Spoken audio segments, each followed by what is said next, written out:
Hello, good afternoon. This is Reginald Andre, cybersecurity expert with ARC Solvers in Miami, Florida. And we have a good one for you today. We're going to be talking about Okta and a mess that is happening over there when it comes to some security lapses that they've been dealing with. Okta is a privileged access management software, and I'm sure a lot of businesses use it. Typically, you see them in Fortune 500 companies on their website. FedEx uses them, Zoom uses them, and then businesses too on the small side also uses them. And they're what is called a privileged access management.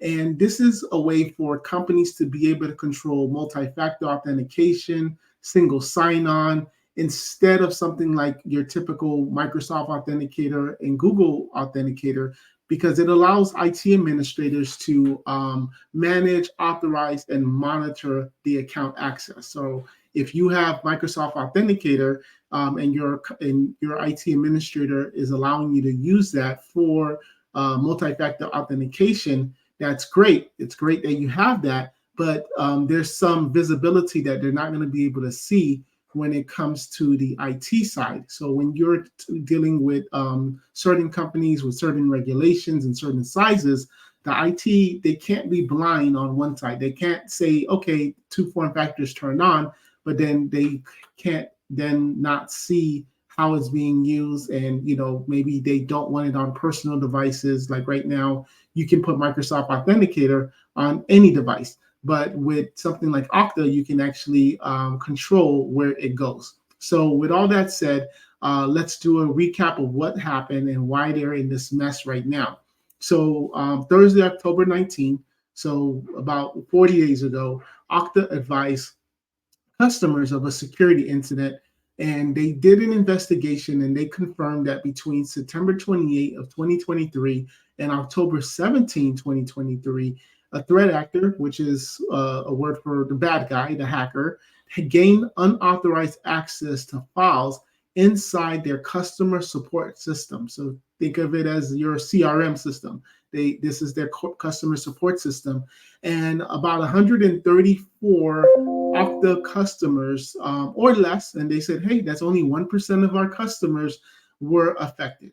So it was, your typical thing where they're saying, hey, look, it's less than 1%, only 134 customers. We've already reached out to them. Nothing to see here. Let's move on. And one of the interesting things of why I want to talk about this is because even if you're not using something like Okta and you're not, an enterprise, or your company doesn't have certain regulations and you don't need something like Okta, the hackers were able to steal this information because of an employee that has signed into their Google profile on their Chrome browser of their Okta management laptop. So let me give you the idea. Your employee has a personal computer and they have a Gmail. And what they now did is they did on their business computer, their business device, they then logged in with their Gmail account on their Chrome browser. So what happens when you're on the Chrome browser? It starts to save passwords, right? It starts to save your credentials. It starts to save the tokens, all of that information. And then what you have is that this person's computer their personal computer was compromised, because you can control your corporate device and make sure you have, detections and antivirus and all of that, but you can't do anything about an employee's personal computer. So because he was now mixing the two, and he had the Chrome login on his business computer, and it was starting to save all of that information and all the websites and the history, now his personal computer got compromised. And the bad guys are like, oh my gosh, this is some good information.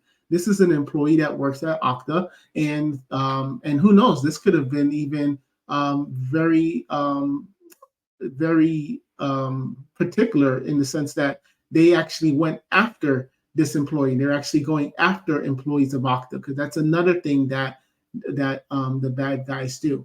So what then it tells is that this person's who is probably an administrator, he's an IT person, his account gets compromised, and he has what they call God admin. this guy had a lot of privileges, and because he had a lot of privileges, the threat actors were then able to gain about 134 of the customer's information. Right? All right. So that's what happened. That's your update. So now here we are, November the 29th. And now the company's saying, you know what? We're just kidding. It's actually 99.6% of our customers that are using this Okta privileged access management. So in a sense, all of their clients got compromised. And we're talking about name, username, email address, company name, their address, the last time their password was changed or reset, their phone number, company cell phone number, or personal number, however they set it up, their time zones, and their federation ID. I mean, this is some major stuff that now these bad guys have users of Okta. And the reason this is a bad thing is because if you have Okta, if you're using Okta, expect to see a wave of spam phone calls. Another thing too is they even the bad guys was even able to get a database of the Okta employees. So now what they can even try to do is they can just try to call one of your employees as if they're an Okta employee and say, hey, Okta technical support, is this John Smith? Yep. Your email address, johnsmith@abccompany.com. Yep. Okay, well, we see that the last time you changed your password, because that's one of the things they got. What they didn't get the password, to clarify. They didn't get the password, but they got the last time the password was changed or reset. And we see that your cell phone number is this. We need to send something to your phone, or we need to have you go to this website because we're having some trouble, or whatever the case is. Or it can just be phishing emails. People, you're going to start to see domains, Okta spelled with an extra letter in there, for example. And you're now going to start to see that Okta users are going to start getting phishing emails to try to get them to put in their password and to put other identifiable information. So this is really, really bad, because to have 100% of your database compromised is just horrible. So Okta statements also says that the exposed users are administrators, and 6% of them have not activated multi-factor authentication against unauthorized login attempts. So I also find this interesting that a company who specializes in two-form factor authentication is the same company who's not enforcing two-form factor authentication in their system. So isn't that a little ironic? Also worth to note that this is the 5th time in 2 years that Okta has had some type of breach. And obviously, we've talked about the MGM hack and some other things that related to Okta as well. So this is not a good time to be using Okta. I'm sure there's going to be a lot of heads that's going to roll.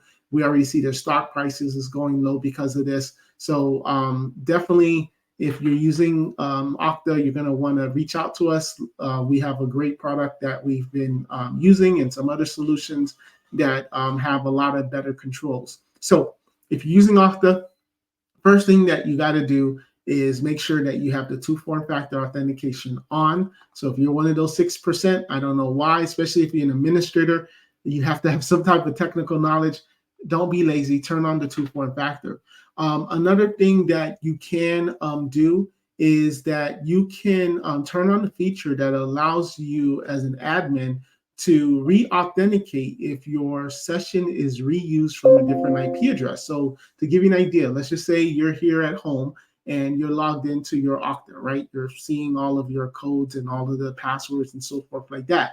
Now, if you were to go to a different location, let's just say you close your laptop, it's on sleep mode, and you go to a different location, maybe the Starbucks or the coffee shop next door, right? Just giving you an idea. It's a different network location, different IP address. Because it's a different IP address, it's automatically going to lock you out. So that's another good feature that you should have.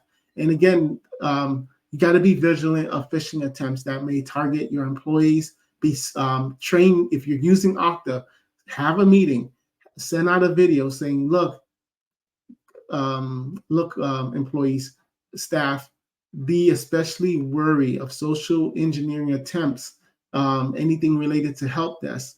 Redo a refresher course with your staff to let them know that help desk will never call, or if help desk does call, these are the steps. They're never going to ask you to go to the website. They are going to already have access to your computer. Never give out the passwords. So there's a lot of different trainings that we can offer you that can make sure that your employees are aware and stay safe. So thank you guys, as always, so much for watching. I hope this was useful. I hope these tips are timely so that you can now go back to your business and take them and run with it and protect your business. Take care, everybody. Bye-bye.